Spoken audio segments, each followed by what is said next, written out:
broadcast. The broadcast is now starting. All attendees are in listen-only mode. Welcome to the TC Dojo from Single Sourcing Solutions. The TC Dojo is a TechCom community that is driven by you. Tell us what you want to learn. You choose the topics and we find the experts.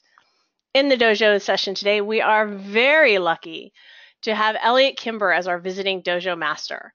Eliot's name is one that comes up quickly as soon as you start learning about DITA. He's a member of the XML and XSLFO working groups and the DITA Technical Committee. He's written books, provided code for everyone to learn and use and develop their knowledge. He's been around the block so many times that he has used nearly every tool and technology out there, and we are especially grateful he could come to the TC Dojo today to share his experience with all of us. Eliot wants to save the questions until the end, so be sure to type them in when you think of them so you don't forget what you wanted to ask. All right, Eliot, I will pass control to you. Show your screen, and it's all yours. All right, well, thank you very much. All right, so today I'm going to talk about keys.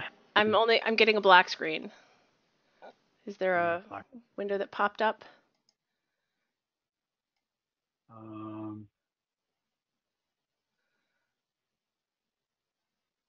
There we go.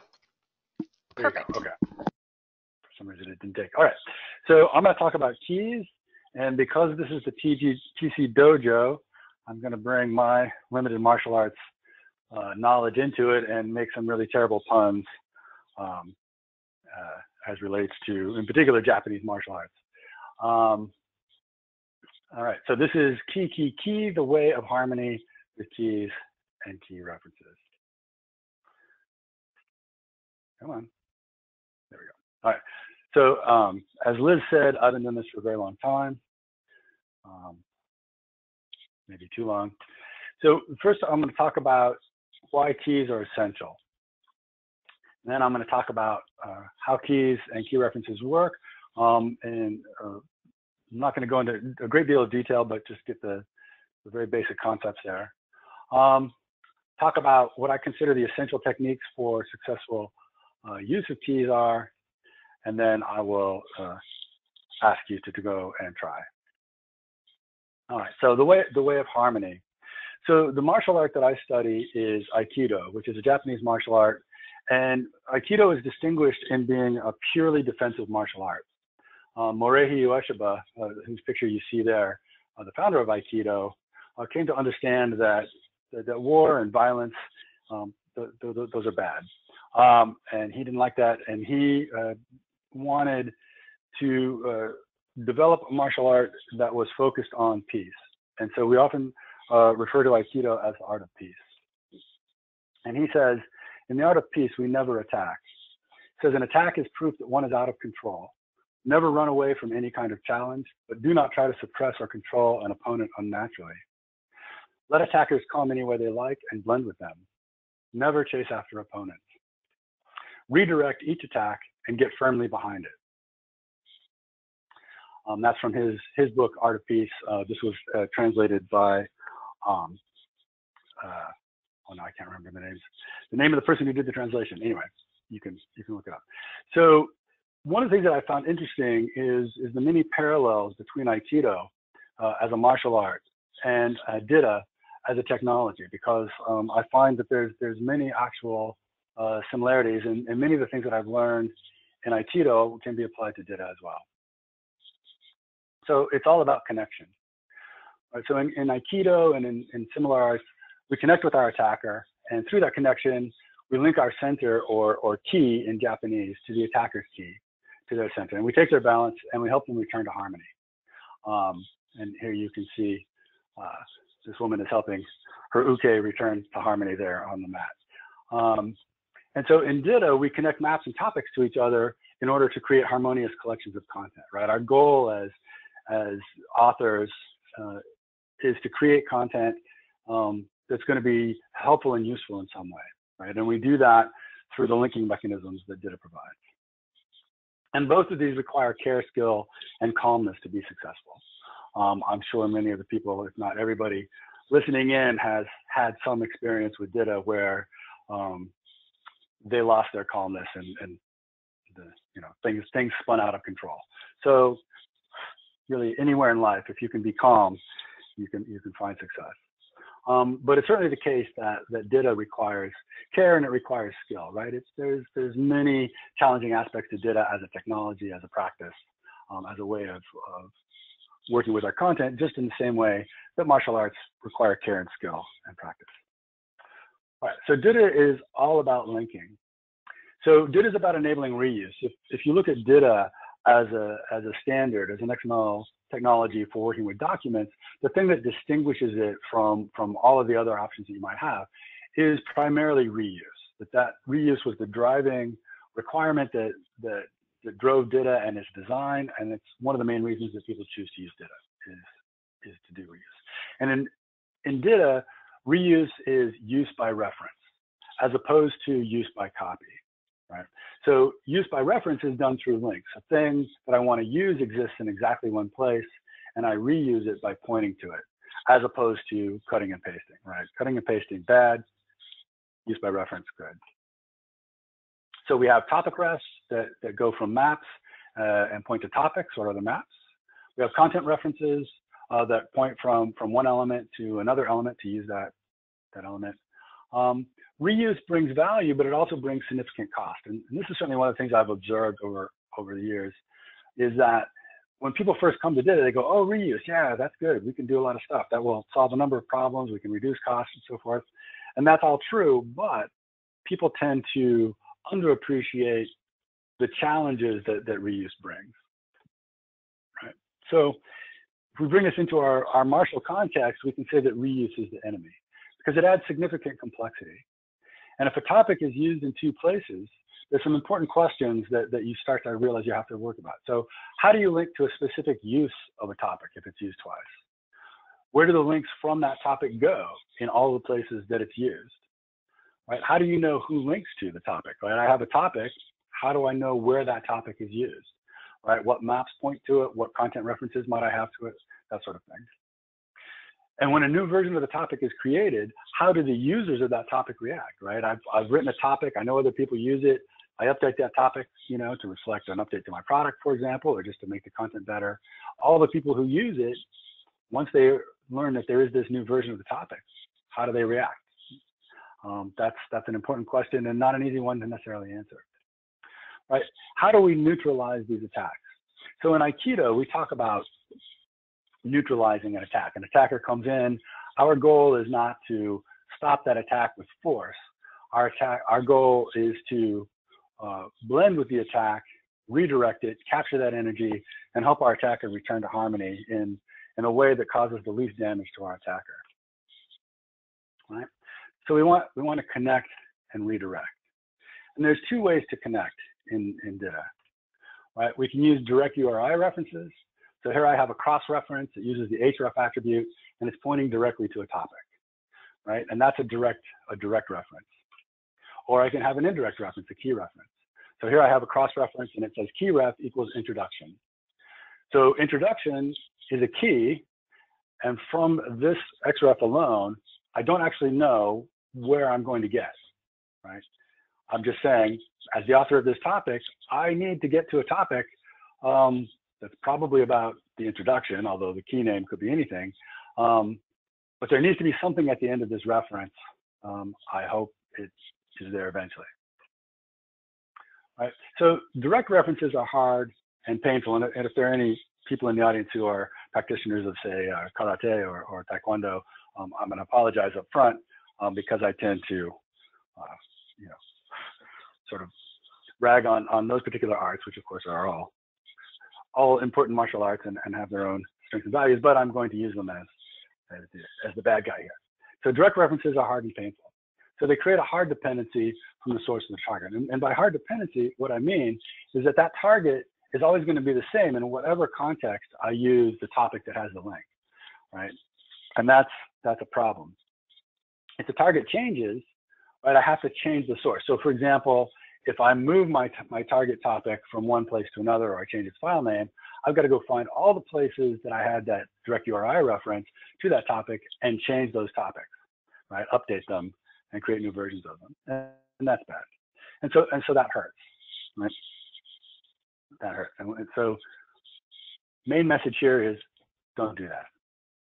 All right, so indirect references are soft and gentle, and you can see here, this Aikido practitioner is very calmly removing the knife from the hand of this person that had the foolishness to attack them.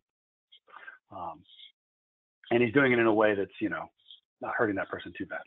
Of course, they did attack him with a knife, so, you know, but anyway.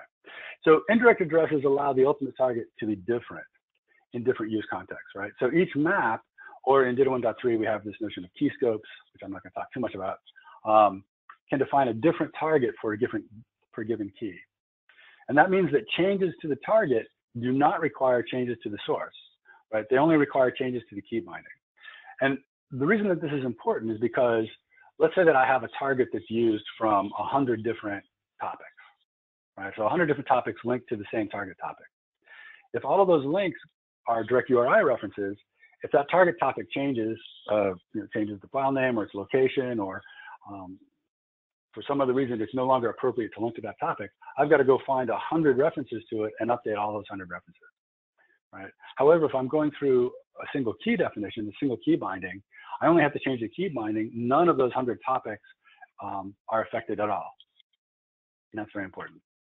And so pain is avoided. Our goal as Aikido practitioners is to do the least amount of damage or injury to our attacker while helping them return to harmony. And I think that's important here. And that's really the goal of keys as well, to avoid setting up situations in your content that we know will lead to pain as our content changes and evolves, or as we need to do new and different things. So indirection with keys. So let's get into some details here.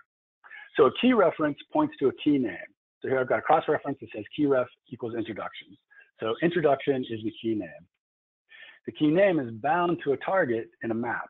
So here I have a topic ref, says keys equals introduction, so that's that key name again.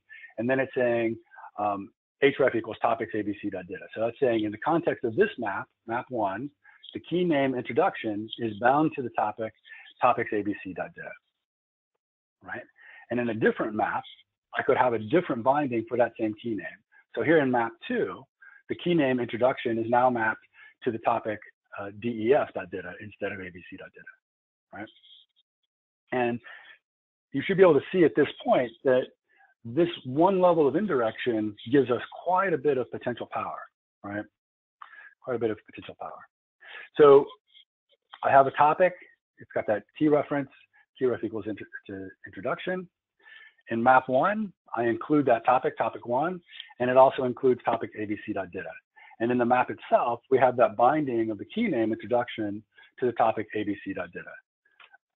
And by that key binding, the effective link from that xref is to the topic abc.dita. And then I add map 2, and in map 2, that same key name introduction is bound to a different topic, def.dita, which is also used by map 2. And by that, in the context of map 2, that same cross-reference is now going to link to topic def.dita. Right, so now this topic, topic 1, can be used in these two different maps, and without changing topic 1, just by having different key bindings, the same topic can effectively link to two different topics based on where that topic is used. Right, so take a minute to think about that. That means that my topic, topic 1, is now completely reusable, meaning I can use it in any new map without having to modify the topic itself. I only have to have each map define the appropriate binding for that key introduction, right? And one of the ways that I like to think about this is that as the author of topic 1, you're saying this topic requires that there be another topic or another resource at the end of this cross-reference. But as the author of this topic, I can't know for sure, or even know at all, what the appropriate target is going to be in the context of a given map that might use my topic, right? So it's up to the map author to set up that binding and make sure that my link is appropriate for each use context. All right, so this is, well, I was going to say this is all there is to keys. Of course, there's much more to keys than this, but this is the fundamental point of keys, is to have this indirection so that you can have the same topic, right, the same topic or the same map, because I can also use key references within maps, be used in different map contexts and different publications, and always link to the appropriate place without the need to have this topic modified. And if you think for a moment, how else could I do this in DITA? Well, for example, let's say that I know at the time I'm authoring topic 1 that I have these two maps, map 1 and map 2. Map 1 is for beginners, map 2 is for experts.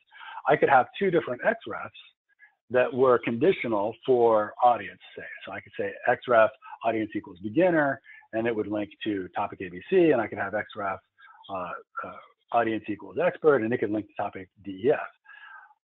That would work, but now every time I add a new context, I've got to go and update topic 1 with a new conditional key ref, and that of course gets, you know, you can imagine that would explode, and then you multiply that times, you know, the 10,000 or 100,000 topics in your information set, and that quickly becomes, you know, an untenable way of dealing with this particular problem. So by having the binding be defined in the maps and not in the topics, I'm able to push the complexity basically up into the maps and have that be managed at the place where you know what the requirement is, right? So the map knows, or the map author knows about everything that's used from that map. So they have all knowledge. So the map author can always know what the appropriate bindings are for any keys, whereas topic authors have no way of knowing what maps their topics are going to be used in, right? At the time you author topic 1, it's impossible to know what maps might eventually use it, right? So by using keys, we've separated the concern of binding references to specific topics in a specific context from the concern of actually authoring the topic and saying, this topic, you know, rhetorically requires things to be at the other end of this link. You map author, you will have all knowledge. Please make that be correct for me, right? All right, so that's keys in a nutshell. So here I'm making a very terrible pun. So in Japanese martial arts, we have the notion of ki hon waza, ki hon waza, which just means basic techniques or fundamental techniques. And I apologize for my pun here, but I couldn't avoid it. In Aikido curriculum is broken down into principles where we have a number of principles, and each one represents a different fundamental technique. So I'm using the same idea here. So the first principle is always use keys. You've heard me talk before about keys. Certainly in the last 5 years, you've probably heard me say that. Always use keys. So all links from topics to anything else should use keys, right? So content references should use keys. Cross-references, so that's XREF, term, keyword, those should all use keys. Now, term and keyword can only use keys because that's how we designed it. But cross-references don't have to use keys, but they should always use keys. Image references, you should use keys. Object references with DITA 1.3, you can also use keys. If you have object references, they should use keys. Right? And the reason for this is that it ensures that your topics are fully reusable. That any map that uses a topic can make sure that all the links from that topic go to the appropriate thing because the binding of those keys is defined in the map, not in the topic. Right? Now, I realize it's easy for me to say this. This is a harder thing to implement, and probably most of you haven't authored your content in this way. But nevertheless, it is a fact. This is the first principle. You should always do this. Always use keys. Second principle. So I'm just checking the time here. All right. Put keys on all navigation topic refs. So what I mean by a navigation topic ref are topic refs with a processing role of normal, which is the default. So if you just see a topic ref like the one here, topic ref keys equals installation, href equals a topic 2.dita, no other attributes, that is by definition a navigation topic ref. And the reason I say it's a navigation topic ref is because it is establishing the position in the narrative flow or the navigation flow of the map, right? That is basically the table of contents of the publication that this map is defining. It's saying where in that structure this use of topic 2.dita is, right? And it's a unique place because, of course, you know, each topic ref, each navigation topic ref occurs in exactly one place. It has a well-defined position in the table of contents structure, right? And I'm putting a key on it so I can refer to this specific use of topic 2.dita. Yeah. So navigation keys, they identify distinct uses of a given topic in the publication's navigation structure. And here's really the reason that I have this rule is that these navigation topic refs serve as the targets for cross-references and rail table links. Right? This is very important, and this is something that I see a lot of people get wrong, really for no fault of their own. I think as a community of DITA specialists, we did a bad job of communicating this idea, or even necessarily understanding it well when we first released DITA 1.2. But it is definitely the case. Cross-references should always be to navigation topic refs, because you want your cross-reference to go to a specific use of the topic at a specific place in the publication. All right. And I'll talk about this again here in another slide or two. All right. And the next slide. So the third principle, keys on resource-only topic refs. Right. So resource-only topic refs are topic refs with a processing role of resource-only. And resource-only means the topic is used in the map in the sense that, you know, it's something on which the map depends, but it's not presented as part of the main narrative flow of the publication that the map defines. It's there as a resource, right? And in particular, it's a resource for the purposes of doing content references. We defined in the DITA standard this topic ref type called keydef, and it is resource only by default. And you want to use that for warehouse topics. That is your topics that hold elements whose reason for existence is simply to be used by content reference. Right, so here I've got a keydef, keys equals reuse figs, and then it's pointing to a topic warehouse/figures.dita. So we can presume that this is a topic that contains figures that are intended to be used by content reference from other topics. Right, that's a fairly typical implementation pattern. Now you're going to use con keyref to point to the warehouse topic key and then the element ID within the warehouse topic. So here I have a figure element, and it's saying con keyref equals reuse figs. So that's a reference to that key name, reuse figs, that we defined on our keydef. And then I'm referring to the ID of a figure, fig remove cover. So in that topic, figures.dita, we would expect to find a figure whose ID is fig remove cover. We also want to use resource-only topics for external, that meaning non-DITA resources. So for example, typically, you know, you're going to have links to websites or PDFs or whatever, stuff that's outside your DITA content. You want to use keydefs for that as well. And so here I've got a keydef. It says website A, and I've highlighted here scope equals external. So that scope attribute indicates that this is a resource that is outside the scope of the map itself. It's not part of my main content. I've also said format equals HTML, and you can see I'm pointing to a website somewhere. Right? And I'll just also point out I also have to specify navigation title, since the website doesn't have a natural navigation title. And just to emphasize, do not use these resource-only keys as the targets for cross-references. And the reason for that is because if something is resource-only, not only does it have no defined position in the navigation flow, therefore you don't really know where it's going to occur. In fact, there's no requirement that it ever be presented at all, right? And in HTML, this becomes a little bit fuzzy because depending on which processor you're using or which version of the Open Toolkit you're using, your resource-only HTML files, for example, might or might not actually get put out. But in PDF, resource-only topics never show up in that PDF. So if you have a cross-reference to a resource-only topic and you publish that map to PDF, that link will not work. Now, that link should never work in the context of any processor because resource-only topics should never be rendered. But some processors don't enforce that rule properly. But certainly in PDF, it'll always be the case that cross-references to resource-only topics won't work. And if you've been, using keys and you've been creating cross-references to keydefs and you publish your PDF and you say, hey, why don't my links work? That's why. All right. Fourth principle, use only key refs in rel tables. So if you're using relationship tables, which are a pretty powerful feature of DITA, very useful, all those topic refs in those relationship tables should use key references to navigation topic refs. Right? And that's because relationship table links are equivalent to cross-references.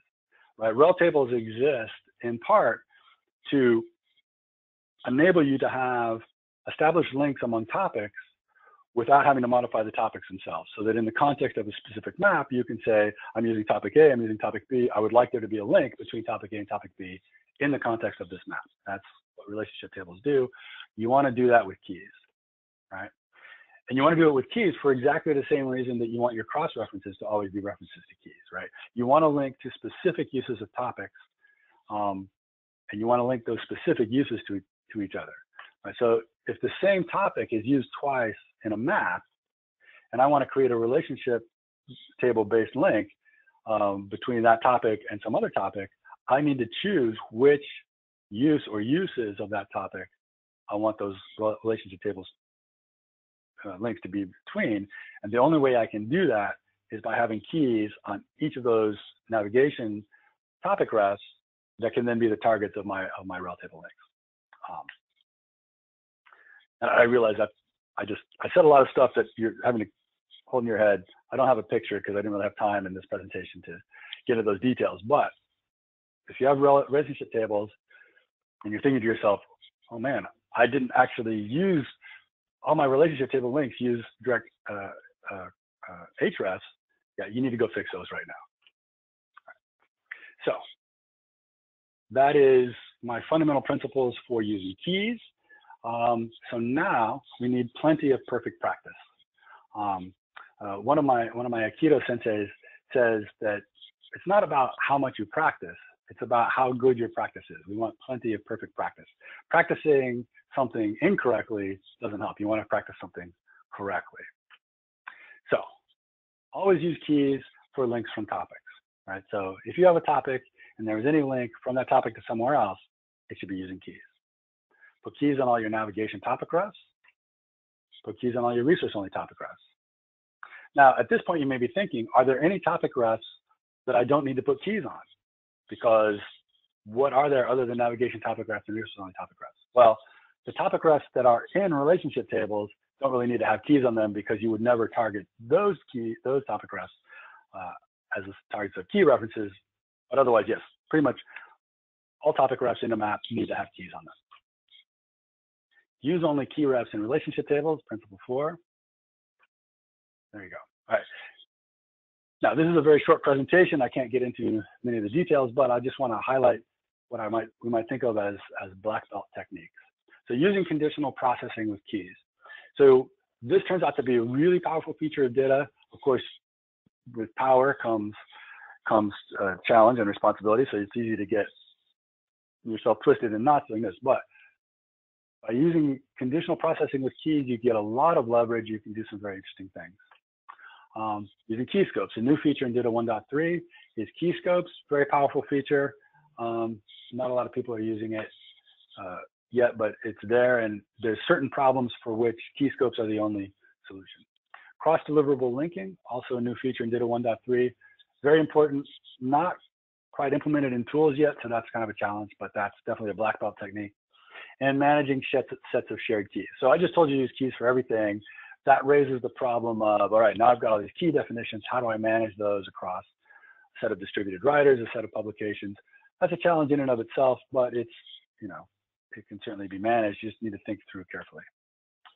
All right, so now we want to help your content return to harmony. So reuse is inherently difficult, right? This is an important thing to understand. That reuse, it has a lot of value, but it also imposes some difficulties and complexity. And you need to, go into your use of DITA and your use of reuse with, with a clear understanding of what the challenges are that you're facing. So keys allow the same topic to be used in different contexts, and keys separate links from the details of the link targets, and that's the important part there, right? We're breaking this hard connection between topics and the things that they link to. Right, so that makes the content more robust, less sensitive to change, and it allows topics and maps to be used in different contexts. Another way to say that is, without keys, basically you can't do reuse. Right? Without keys, you can't do reuse, and I'll just leave it at that. All right, so hi dozo. So in Japanese, which my Japanese is weak, and hopefully I'm not completely mistranslating this, but hi dozo basically means please try. So learning to use keys effectively, just like a martial art, it takes study and practice. But if you learn it properly and you practice it consistently, it will make you powerful. That is my message today. Excellent. That was full of all kinds of information and really great. Well, thank you. Plus, the imagery helps to solidify it. It definitely did for me. All right, folks, time. Picture goes a long way. That's true. Time to type in your questions. Let me tell you what's coming up while you do so. All right, here we go. Don't forget the next TC Dojo Mastermind group, the monthly member-driven discussion group where you present your specific challenges on topics on your mind in a confidential, supportive environment, is coming up next week. We do have 2 of these going on. One is everything TechCom and one is Arbortext focused. It's a collaborative peer-to-peer environment where everyone lends experience to each other. You can sign up at the TC Dojo website. Next month, we have Pam S Brewer, the current candidate for STC Vice President. She's coming to talk about productivity and professional skill development. These topics have hit the top 3 out of 5 slots in the voting currently, and we're glad she's coming to share one of the top techniques for finding ways to improving your productivity with us. Leadership and productivity from a strong leader like Pam, that's going to be a great session, so be sure to sign up. How do you do that? Well, just go to tcdojo.org. We created that little short URL so you can get there right away. And you just scroll on down to the bottom and everything that's coming up is there on the website. All right, Dr. Macro, we have some questions. All right. How does using keys impact translation? How does using keys impact translation? If you're using keys just for linking in the way that I've shown, it would mostly impact translation just by allowing you to do reuse, and reuse typically lowers translation costs, right? Because you have fewer things to translate. I didn't talk about the use of keys for quote variables, where you're just using keys to get replacement text. That has a whole other set of challenges that are really very much the same as the challenges for doing content reference below, say, the paragraph level for translation. And I think the issues are the same. Basically, you have to be careful that you're not doing reuse or parameterizing your text to such a low level that it's not possible to translate it appropriately. Right. So, for example, using a term that in English makes perfect sense and it's used, but if you translated it into other languages, might not make grammatical sense or might not even, be a single word in that context. That's the sort of problem. But for linking, I would say that using keys and enabling reuse will help translation by allowing you to, reduce the amount of duplicated content in your source. All right, here we have a bigger one. Do you have any advice for evaluating how CMSs handle keys and key references? Is it best to develop a pretty sophisticated set of DITA content, even if it's small, to test each CMS to see how content reuse is handled? Yes. Yeah, absolutely. So, I mean, if you ask somebody who's familiar with all the systems, we'll be able to tell you which ones support keys completely and which ones do not. And that really ends up leaving you with a very small number of candidates. But yes, if you can put together, a small but representative content set that implements reuse the way you think you need to use it, uses keys in the way I've suggested here, and then you say, all right, put this in your system and show me how it works. That's going to quickly reveal the content management systems that will work and the content management systems that will not work. And I will leave it at that because otherwise I'll get in trouble. All right. Are there any techniques mentioned that will definitely not work in lightweight DITA as it is currently specified? I don't think so, but I'm hesitating only because I haven't paid attention to the most recent lightweight DITA spec to remember if there were any limitations on key usage, but I don't think there are. Yeah, I mean, as long as lightweight DITA allows you to have key references where they're currently allowed in DITA, or certainly if it allows you to use key references on any of the elements that are included in lightweight DITA where they're currently allowed in DITA, then it should be fine. One of the concerns with lightweight DITA was, for example, in the the HDITA, which is the HTML version of Lightweight DITA, and the Markdown version, how do you author key references, or how do you author key definitions? And I think that's accounted for in both places. Well, they're coming fast. The questions are coming fast and steady. Use case for the resource-only keydef. Content references. So if you accept my statement that all links out of your topics should be key based, and you're doing content reference, then those content references should be to resource-only topic refs that are the topic refs that provide the binding to the topics that contain your content reference source. So, but that also implies that you're not allowing content reference to just any random topic, right? So as a matter of practice, I think it's fairly well accepted that content reference should only be to elements that are managed separate from the main content source, right? That you shouldn't just be doing content reference to any element in any topic, that becomes unmanageable and dangerous and creates this nasty spaghetti code. Keys aren't going to help you avoid that spaghetti, right? So I think that's it. So I mean, and then the other use case for resource-only topic refs is keys that represent external resources like websites, and also images. I didn't actually show, now that you mentioned it, I didn't show having a key definition, resource-only key definition for images, but that would be another use case as well. I was waiting for that one. I know you've talked about the images as keys for sure. All right, here's one. What are some ways to manage keys across writing teams? Yes, managing keys across writing teams.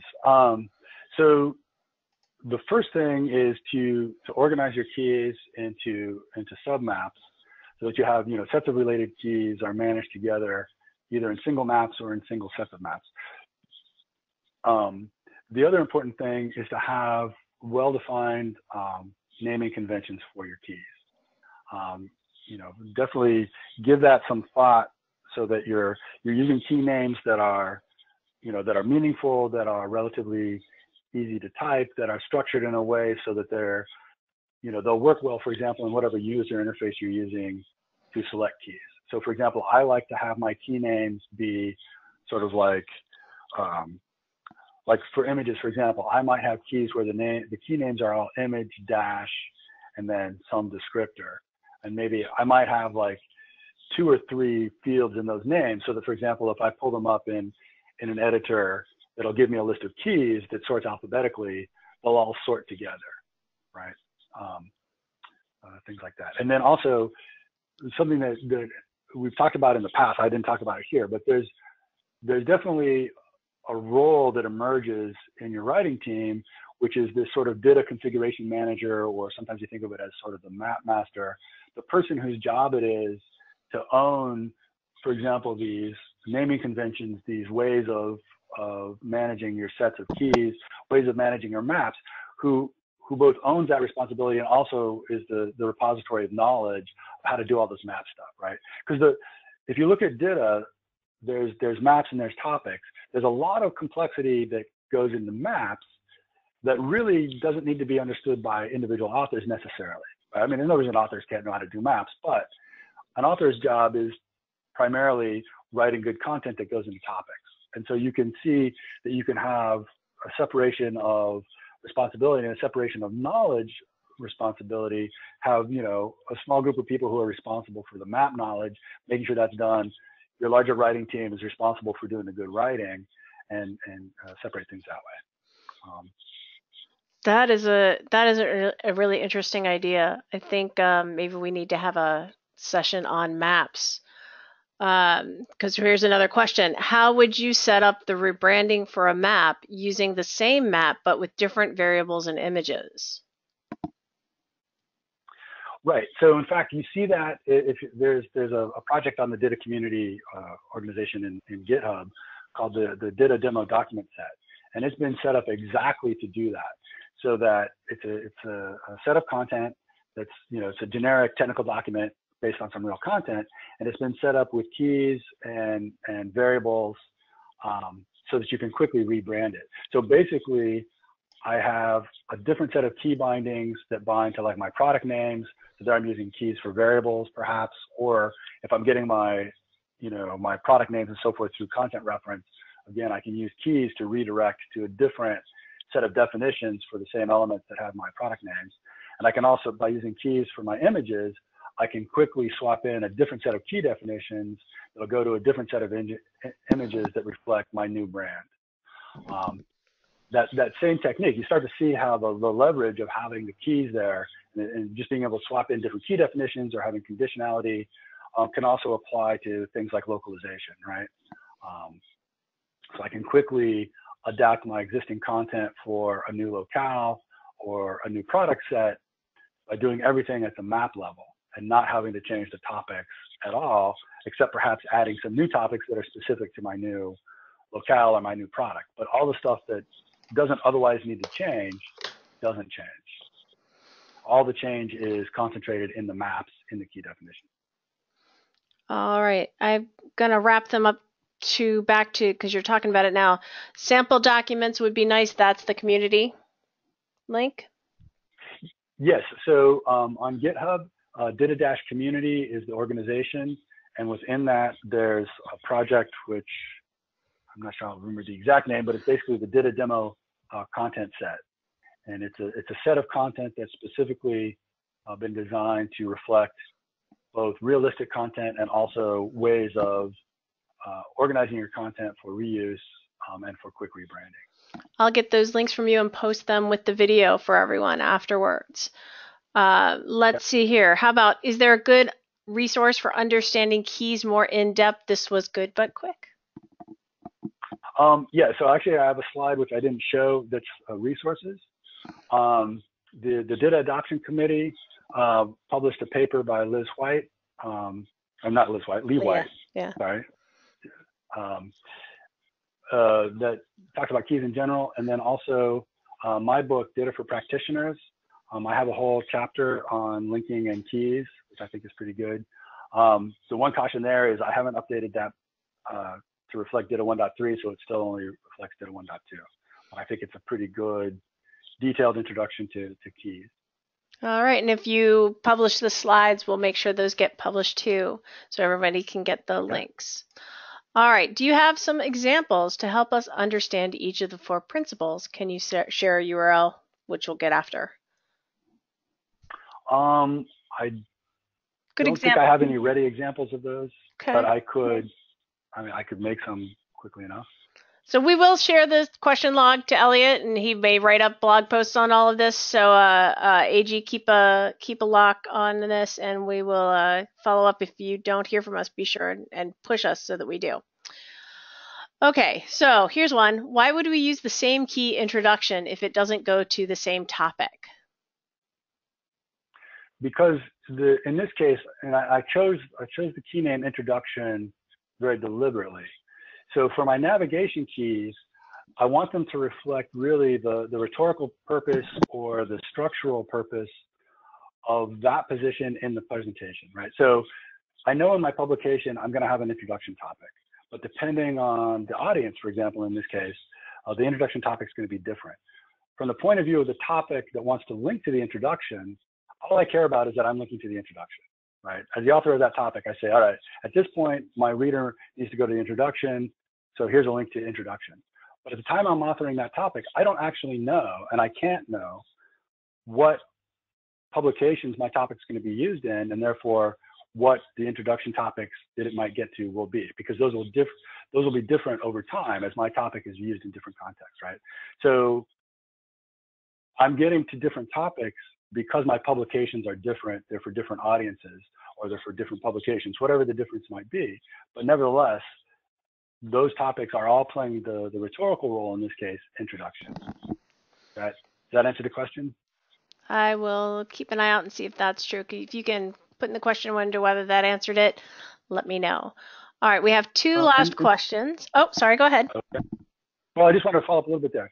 In DITA, we typically say, don't make your file names reflect the structural role that your topic is playing, right? So don't have a topic called chapter 1, right? Which is absolutely correct. But because my navigation keys are there because they reflect the position in the structure, right? Not only is it acceptable, but it's probably a good idea to have your keys reflect the structural or rhetorical role, when that's the primary distinguisher for that particular topic graph. I'm so glad you did that follow-up. That's really good. That's a very key. All right, here we have two last ones. One says, how do you bind keys to maps and topics? Maybe I missed the beginning. Real quick. Well, so within maps, you have topic graphs. Those topic graphs have keys attributes that say this key name, and then the topic graph also has an href to whatever the resource is, to a topic. I did show that in the earlier slides. All right, so we'll let you follow up with that. The last one is resolving keys can take a lot of time and significantly raise stress levels. Your thoughts? Yes. So as soon as you have sophisticated addressing, which is what we have here, right? This indirection feature that DITA has is definitely a form of sophisticated addressing. You're imposing a data processing cost, and you're really imposing a content management cost. And so I would say you should definitely look to your content management system, if you have one, to provide appropriate features and functionality there. But it's certainly the case that yes, the data processing cost of processing a key-based document is higher than processing one that's not key-based. But that's an unavoidable cost given the value that you get from the reuse, right? If you're not doing reuse, right, and some people use DITA without doing any reuse, then there's no immediate reason to use keys. But if you're doing reuse, you have to use keys, and you're just going to have to eat that data processing cost. There's just no way to get around it. All right, we have a thank you, Eliot, and this was helpful. Thank you. Sure, thank you. It was fun. That was so great. You give us the key to keys and best practices and advice that give us all a path to follow. If nothing else, they will resonate in our brains when we come up against them later. Thanks for sharing your guidance. All right. Well, thank you. All right. And thanks, everybody, for coming to the TC Dojo, where it's all about you, what you want to learn. Subscribe to the mailing list and get the link to this session once the video is posted, and announcements for future sessions as well. And don't forget to fill out the survey so that we can change topics. If you think we didn't pay attention to that, we wouldn't have Eliot because someone suggested him and actually requested him to talk on this subject specifically. Thank you, Eliot, and thank you, everyone, for coming. All right.